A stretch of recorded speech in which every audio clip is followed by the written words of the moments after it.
আলাইকুম ভিউয়ার্স, আমি এখন উপস্থিত আছি ভাঙ্গর পদ্মপুকুরে, যেখানে আয়োজন করা হয়েছে এক বরকতময় ইসালে সওয়াব মাহফিল। এই মাহফিলকে নূরের আলোয় আলোকিত করতে আসছেন পীরজাদা আব্বাস সিদ্দিকী সাহেব এবং পীরজাদা ইসহাক সিদ্দিকী সাহেব। ইনশাআল্লাহ আমরা সরাসরি জেনে নেই এলাকার মানুষ এই মাহফিল সম্পর্কে কি বলছেন। চলুন ক্যামেরা ঘুরিয়ে নেই তাদের দিকে।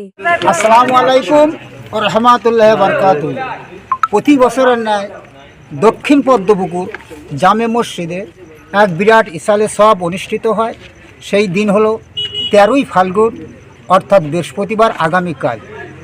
আপনাদের নাতি জনাব আলা হযরত মাওলানা মোহাম্মদ ইসহাক সিদ্দিক কোরাইশি সাহেব প্রত্যেকের আমন্ত্রণ করছি এবং জানাচ্ছি আপনারা সকলে দলে দলে যোগদান করিয়া এই সভাকে সাফল্যমণ্ডিত করিবেন। এই সভার সভাপতি হিসেবে থাকবেন ফুরফুরা শরীফের মহামান্য ছোট হুজুর পীর কালা রহমাতুল্লাহ আলাইহির সুযোগ্য নাতি জনাব আলা হযরত মাওলানা মোহাম্মদ আব্বাস সিদ্দিক কোরাইশি সাহেব। প্রধান অতিথি হিসেবে থাকবেন জনাব ছোট হুজুর পীর কালা রহমাতুল্লাহ আলাইহির সুযোগ্য। জানেন, আমাদের বড় মনে আশা ছিল তিনি আসবেন, বা গ্রামের মানুষ সবাই আশাবাক্ষিত, সবাই তার জন্য দলে দলে যোগদান করিয়া এই সভাকে সাফল্যমণ্ডিত করিবেন।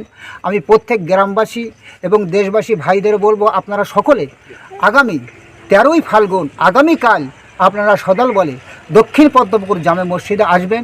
এই সবার জন্য আপনারা এবং শান্তি শৃঙ্খলা বজায় রেখে আমাদের এই সভাকে সাফল্যমণ্ডিত করিবেন। এই কথা বলে আমি আমার মুক্তাসার বক্তব্য শেষ করলাম এবং সবার শেষে ইফতারের ব্যবস্থা আছে ইনশাআল্লাহ।